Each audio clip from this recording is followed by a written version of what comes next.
안녕하세요. 인형옷 만들기예요. 반가워요. 안녕하세요. 스마일 아줌마예요. 오늘은 이 화살표 방에서 말씀드릴게요. 패턴을 보면은 이 화살표 방향이 뭐냐 여쭤보시는데 이게 식서 방향이에요. 예를 들어 원단에 보면은 원단 양옆에 이렇게 표시된 쪽이 있거든요. 이게 지금 식서 방향인데 이걸 기준으로 했을 때 세로로 놨을 때 식서 방향이에요. 그래서 이 식서 방향에 따라 놔둬야 돼요. 그리고 때로는 이렇게 화살표 방향이 있어요. 이렇게 된 거는 패턴 놓을 때 이렇게 식사 방향에 맞춰서 이렇게 놓는 거고, 여기에 맞춰서 일직선으로 양 끝에. 그런데 만약 화살표 방향이 이렇게 옆으로 되어 있으면 이 패턴을 이 기준으로 이렇게 옆에 놔야 된다는 소리예요. 이렇게 일직선이 되죠. 옆에 놔야지. 왜냐하면 원단의 신축성 때문에 그런데요. 예를 들어 원단을 보면은 세로로 잡아당기면 신축성이 없어요. 이게 세로 방향, 식서 방향이라고 그래요. 근데 가로로 잡아당기면 약간 신축성이 있어요. 그리고 또 사선, 아까 이 원단 이것처럼 이 방향으로 잡아당기면 보통 45도 바이어스 방향에 그러는데 신축성이 있기 때문에 그래요. 그리고 예를 들어 큰 원단을 또 해볼게요. 이 원단도 어떤 게 식서 방향이냐면 이게 늘어지지가 않죠? 그럼 이게 식서 방향이에요. 그리고 아까 사선을 했을 때처럼 하면은 같은 면 원단인데 이렇게 신축성이 있어요. 원단 특성상. 그래서 화살표 방향 꼭 맞춰서 그려줘야 돼요. 이렇게 됐을 때는 이렇게 패턴 이게 놨을 때 이렇게 이게 식서 방향이라면 이렇게 놔야 되고, 그 다음에 이게 직선이 되어 있으면은 이렇게 직선을 놔야 돼. 이 식서 방향에 맞춰서 놔야지 옷이 예쁘게 나와요. 그리고 예를 들어 패턴 보면은 앞면 뒷면이라고 이렇게 애매한 원단이 있어요. 똑같이 생겨서 어떤 게 앞면에 뒷면을 볼 때는 맨 끝에 이 식서 방향에는 펀치를 보세요. 펀치를 봤을 때 위에서 내려 꽂았을 때 매끈한 쪽이 앞면이고 프론트고, 그다음에 뒷면은 약간 구멍이 거칠해요. 약간 위에서 내렸을 때 밑에 구멍은 약간 거친 면이 있어요. 이럴 때가 뒷면이에요. 애매할 때는 이 펀치 구멍으로 겉면이 이렇게 구멍을 뚫었다고 보시면 돼요. 그래서 다시 설명드릴게요. 식서 방향은 화살표 일직선 됐을 때 이렇게 놓는 거고 원단을, 그 다음에 바이어스 방향은 패턴을 이렇게 사선으로 넣어라. 그럴 때 사용하는 거예요. 이 바이어스 방향은 예를 들어 이 곡선 같은 거 바느질 할 때 원단을 덜 뗄 때 사용해요. 그래야지 신축성이 있기 때문에 이게 바이어스 방향으로 하면 곡선 같은 거 감싸기가 좋거든요. 그 예를 들어 원단 같은 거, 이런 무늬 원단 같은 거 앞면과 뒷면이 뻔하잖아요. 뻔한데 이렇게 앞면 같은 뒷면과 잘 모를 때는 이 펀치 구멍을 보고 보세요. 이렇게 보면 자세히 보이죠? 펀치 구멍이 위에서 뚫렸을 때 이렇게 매끈하죠? 뒷면은 약간 거칠죠? 이게 뒷면이에요. 이게 식서 방향을 맞추는 구멍으로 정확히 맞출 수가 있어요. 다음에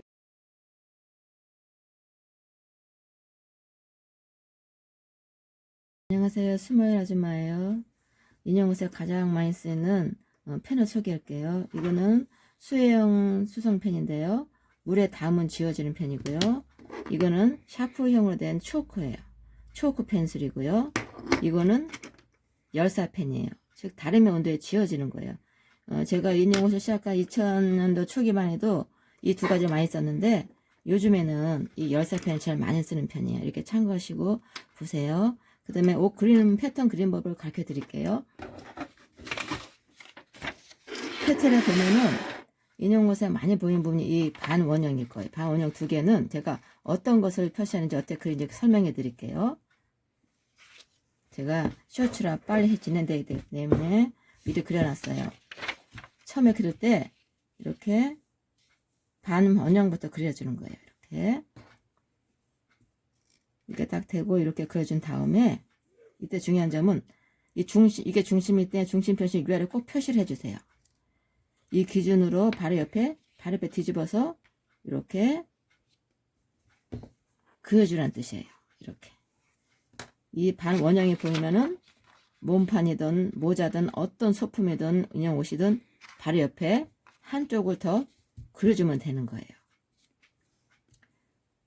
그 다음에 또 하나 인형옷에 보면 얇은 원단이 있고, 그 다음에 공단이랑 그 미끄덩거리는 원단이 있어요. 이렇게 표면이 미끄러워서 조금 패턴은 요건 좀 크지만 인형을 만들 때 움직일 수가 있어요.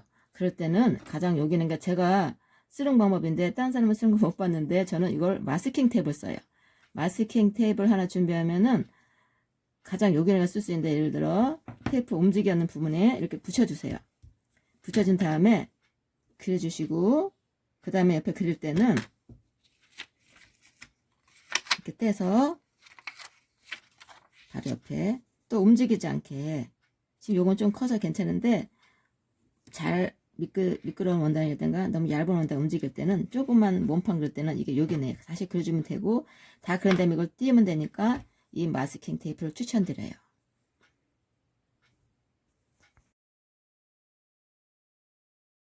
안녕하세요. 심지 종류를 알려드릴게요. 오늘은 심지 붙이는 법이요.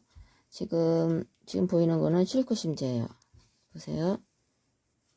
약간 얼망얼망하죠? 이게 얇은 게 실크 심지고요.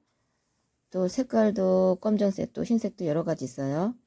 일단은 흰색 기준도 말씀드릴게요. 이게 실크 심지고 그 다음에 이게 면 심지예요. 면 심지는 조직이 좀 더 탄탄하죠. 그런데 면 심지도 얇고 실크 심지도 얇은 게 있어요. 그래서 둘이 겸용해서 사용하면 더 좋아요. 예를 들어 합성 원단일 경우는 실크 심지가 좋고요. 면 원단일 경우에는 면 심지가 좋아요. 둘 다 얇아요. 두께 얇은 게 있고 두꺼운 게 있는데 두꺼운 건 참고로 한번 보여드릴게요. 이렇게 빳빳해요. 뻣뻣하고 접착력도 다 보이고 두껍고 뻣뻣합니다. 요건 이제 모자 챙 부분 두꺼운 부분을 좀 이렇게 힘있게 할 때 이런 경우 사용할 수가 있어요. 인형 옷은 대부분 이 두 개로 해도 괜찮아요. 지금 이제 면원단에 붙여야 되니까 면원단에 그릴 때는 패턴을 이쪽에 심지 보면은 심지에 요거 면원단을 준비할게요. 심지에 보면은 이렇게 매끈한 면이 있고 이렇게 까칠까칠한 면이 있어요. 만져보면 손으로 이렇게 이 까칠까칠한 면은 접착액 때문에 그래요. 이 면이 원단의 안쪽에 와야 돼. 이 안쪽에 와야 돼요. 이게 만약에 위쪽에 오고 다림질 했으면은 다림질 눌러붙겠죠. 접착액 때문에. 요걸 좀 주의하시면 되고요. 또 심지에 패턴을 그릴 때는 항상 매끈한 면 위에다가 패턴을 올려주고 그려주세요. 그리고 심지 붙일 때는 이렇게 제가 붙여놓은 게 있는데 이렇게 심지를 올려놓고 어떻게 붙이냐면 제가 한번 보여줄게요. 방법을요. 올려놓고 면원단은 면으로 해야지 높이 해도 이 심지가 줄거나 cin줄줄한 게 없이 그대로 잘 붙어요. 만약에 면원단에 실크 원지를 높은 온도라면 실크 접착 심지가 수축될 수가 있어요. 지금 면원단에 면 심지를 붙인 거고요. 예를 들어 다림질을 2, 3초간 잠깐 눌러주세요. 그리고 자를 옆에 옮겨서 또 이렇게 좀 더 올려서 이렇게 자를 옮겨서 붙여주시는 거예요. 이렇게 2초면 2, 3초면 돼요. 이렇게 옮겨주면서 붙인 다음 붙였으면 다시 뒤 돌려서 전체적으로 이렇게 천천히 한 번 더 붙여주시면 심지가 잘 붙고 좋아요. 심지 붙이는 게 간단하지만 또 초보자분들은 어려워하실 수 있어서 제가 간단하게 올려보아요. 다음에 배워요.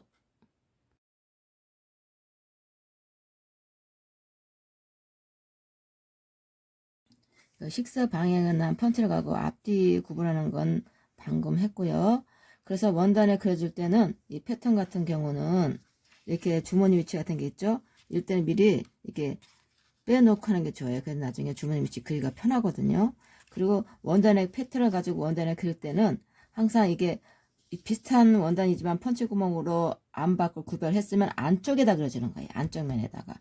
겉짝에다 그린 게 아니라 안쪽 면에다 이 패턴을 대고 이렇게 그려주세요. 이게 그려질 때도 이렇게만 자꾸 움직일 것 같다 싶으면 이 마스킹 테이프를 이용해서 붙여놓은 다음에 그려주시고요. 일단 제가 하나 그려놨어요. 그려난 다음에 이 체크 무늬 같은 경우는 결을 맞춰줘요. 무늬 결을 맞춰주는 게 좋아요. 잔체크 같은 경우는 특히.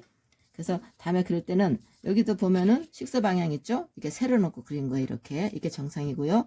그리고 패턴을 보면 좌우 대칭 재단이 있어요. 이럴 때는 원단 하나를 그려준 다음에 패턴을 안쪽 면에다 그려준 다음에 뒤집어서 시접 부분을 좀 남겨두고 같이 이렇게 하나 더 그려주면 돼요. 이럴 때 선을 똑같이 맞춰서 그려주면 돼요. 그리고 이렇게 완성했을 때 비교를 해줄게요. 제가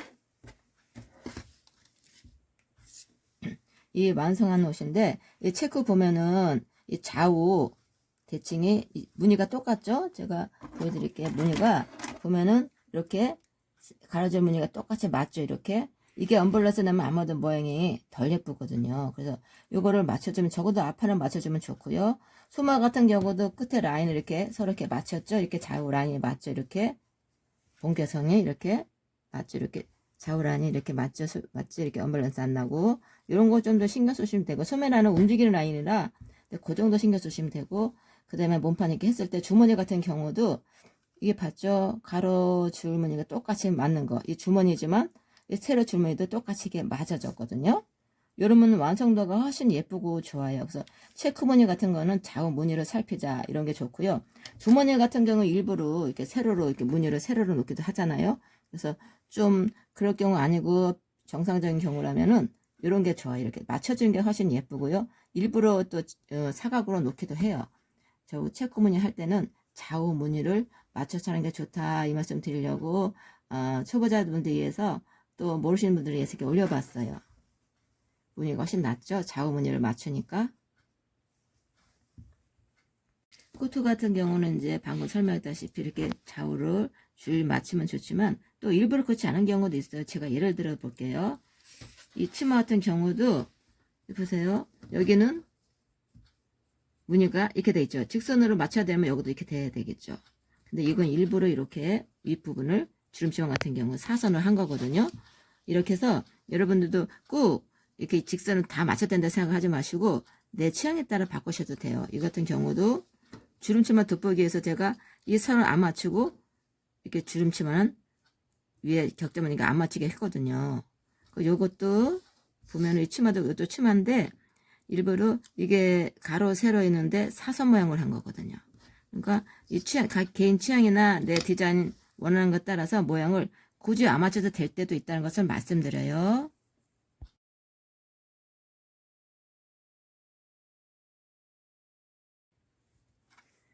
보내진 패턴을 보면은 이렇게 숫자가 적혀 있어요. 이 숫자는 시접을 남겨두라는 뜻이거든요. 이 선이 그려진 선이 바느질 선이에요. 이게 다 바느질 선이고 바느질선이 있으니까 옆에 시접을 둬야 되거든요. 원단에. 그래서 숫자는 시접을 두라는 뜻이고요. 이걸 이제 보낼 때 이렇게 깨끗이 패턴이 보내집니다. 그럼 제가 이제 다른 걸로 실물을 보여드릴게요. 이건 제가 패턴을 컴퓨터로 작업하기 전이라 이렇게 모논종이에 그려져 있는데 여기 이제 패턴이 적혀져 있잖아요. 그러면 이렇게 다 그렸어요. 패턴을 이렇게 그렸으면은 요게 이제 이 선이 바느질 선이 되는 거고요. 옆에 여기 나와 있는 요거 있죠? 여기 요 부분이 시접이 되는 거예요. 이렇게 남아있는 요 부분이 시접이에요. 그래서 원단을 그릴 때는 항상 이렇게 시접을 두고 재단한다, 그린다 그래서 보시면 되고요. 바느질 할 때는 이 선이 중요한 게 아니라 이 바느질 선이 중요해요. 요 선을 따라 바느질 하시는 거예요. 그래서 여기가 시접이 뭐 0.4가 되고 0.5가 되고 약간 차이 날 수도 있어요. 그렇지만은 중요한 건 이 바느질 선이에요. 그래서 바느질 선을 그린 다음에 항상 시접을 두고 재단한다 이렇게 보시면 돼요. 이게 패턴을 다 그린 다음에는 중심선이 있잖아요. 이렇게 중심선을 이렇게 펼쳐졌죠. 이렇게 보면은 이렇게 중심선을 펼쳐졌잖아요. 요거는 옷 만들 때 꼭 필요한 선이 대부분 많은데 이럴 때는 중심선을 가위집을 좀 내주는 게 제일 어떻게 내주냐면요. 중심선을 따라 딱 그 선을 따라 접어주세요. 이렇게 접어준 다음에 여기 중심 딱 접었죠. 접은 다음에 가위로 여기에 너트핏을 좀만 내줘. 시접분에 좀만 내주면 돼요. 시접분에 좀만 이렇게 내주면은 하나 예를 들어준 거예요. 내주면은 이렇게 표시가 나죠. 이렇게 표시가 나죠. 이렇게 그러면은 바느질 할 때 겉면과 겉면끼리 바느질해도 이 표시가 정확히 맞추면 되기 때문에 훨씬 바느질이 편해요. 그래서 중심선을 표시할 때는 시접분을 이렇게 반 접어서 가위를 잘라서 이렇게 표시를 내주면은 바느질 하기 편하다. 앞뒤로 다 표시가 나잖아. 이렇게요. 이 부분이 요 점도 또 참고해서 해주시면은 바느질 할 때 훨씬 편하답니다. 안녕하세요.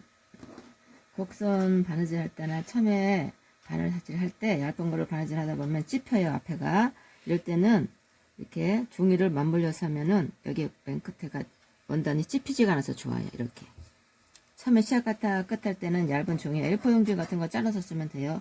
그리고 뜯을 때는 확 뜯지 말고 한쪽을 잡고 이렇게 뜯어주세요. 이렇게. 그러면 나머지는 이렇게 쉽게 뜯어지거든요. 이런 방법으로. 이 방법을 쓰면은 주기를 맞물려서 하면은 처음에 하고 시작점만 조그만 인형옷 만들 때도 원단 찝히지 않아서 좋고, 얇은 원단 할 때는 또 특히 더 좋아요. 네, 이렇게 됐을 때 곡선 이제 시접 처리하는 방법 가르쳐 줄 텐데요. 보통은 이 시접에 곡선 부분에 일일이 이렇게 가위질을 줘요. 이렇게 일에 곡선 부분에. 그게 나중에 뒤집었을 때, 원단 뒤집었을 때 원단이 울지 않거든요. 근데 이건 일일이 하다 보면 너무 번거롭고 귀찮을 때가 있어요. 근데 제일 쉬운 방법은 제가 쓰기는 방법인데, 뭐 핑킹 가위 있죠? 여기 문방구에 가면 어디든지 구할 수 있는 핑킹 가위인데, 이것을 곡선 같은 거는 시접하기 편하게 아예 핑킹 가위를 이렇게 잘라주세요. 가까이. 시접 좀만 남겨주고 이렇게 잘라주세요.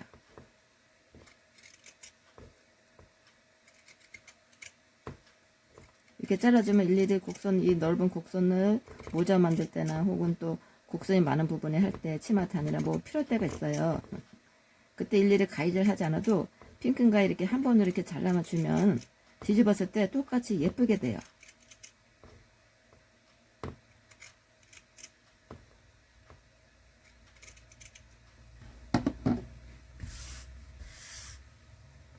그리고 하다 보면 손 잠깐 마를 수가 있어요. 그럴 때 요거는 제가 쓰는 건데, 이 뚜껑에다가 이 화장솜이에요. 클렌징 워터 쓸 때는 화장솜인데 요거 잘라서 물 묻혀서 잠깐만 물기를 짠 거거든요. 이렇게 하면은 손이 건조하지 않아서 좋아요. 이렇게 뒤집어주면은 예쁘게 되거든요. 이럴 때 바로 다림질하면 모양이 잡기 힘들어요. 일단은 손을 이용해가지고 이렇게 모양을 잡아주셔야 돼요. 이렇게. 그냥 바로 다림질 하면은 모양이 정교하지 않거든요. 이렇게 핑킹가위 잘랐기 때문에 뒤집어도 참 예쁘죠? 울지가 않고. 이렇게 해서 모양을 일단은 잡아주세요. 이렇게 손톱을 이용해가지고 뭐든지 뒤집었을 때 바로 다림질 하면은 모양이 잡기 힘드니까 뜨거운데 이렇게 해서 일단은 이렇게 모양을 잡아주세요. 이런 다음에 이 상태에서 이렇게 다림질 하시면 좋고요. 또 이게 너무 번거로우면 롤러 같은 게 있어요. 이게 좀 두껍고 크고 좋은데 이게 퀼트 많이 쓰는 건데 이렇게 한번 눌러주셔도 돼요. 이 작은 부분, 이 지금 넓기 때문에 이거는 이걸로 하는 것보다는 다림질이 좋고요. 그 다음에 이 상태에서 시접에 좀 삐져나온 법 있어요. 뒤집은요. 이런 거는 그냥 가위로 이렇게 잘라서 정리해 주시면 돼요. 이런 거는 굳이 다음 바느질까지 가져갈 필요는 없어요. 이렇게 잘라주시고요.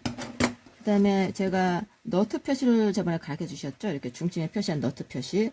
이게 언제 좋냐면은 이제 이런 경우 모자를 중심에 연결해야 되는데 여기도 너트 표시가 돼 있죠. 그리고 여기도 너트 표시가 중앙에 돼 있어요. 중심에. 그러면 중심끼리 맞춰야 될 부분이 많아요. 인형옷 만들 때는. 그러면 여기도 중심, 너트를 맞추면은 똑같이 이렇게 중심 맞추기가 편해요.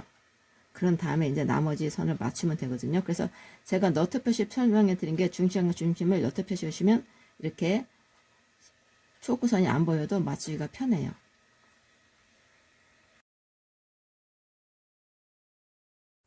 안녕하세요. 오늘은 쉽게 고무줄 끼우기에 대해서 할게요. 인형옷은 보통 구멍이 작기 때문에 이 넣는 구멍이 보통 조그만 5편으로도 가능하거든요. 이렇게. 근데 이 조그만 5편이라도 이 공간이 필요하고 또 없는 사람도 있을 수 있어요. 근데 저는 이게 보시죠? 이게 뭐냐면 원단 뒤집개예요. 근데 이걸 하려면 쉬워요. 폭이 가늘잖아요. 이거는 폭이 있어서 어느 정도 폭이 필요한데 이거는 가는데도 고무줄 끼기 쉽거든요. 다른 사람들은 이거는 원단 뒤집개 사용하는데 저는 고무줄 때도 사용해요. 여러분도 한번 해보세요. 일단은 이렇게 끼워준 다음에요. 이게 조금 폭에도 잘 들어가잖아요. 잘 들어가는데 이렇게 한 다음에 여기다 바로 고무 밴드를 끼워주세요. 쉽게 이렇게 눌러서 끼워주시면 돼요. 이렇게 끼워졌죠? 그런 다음에 이렇게 한번 다음에 바로 빼주세요. 쉽게 빠지죠? 이렇게.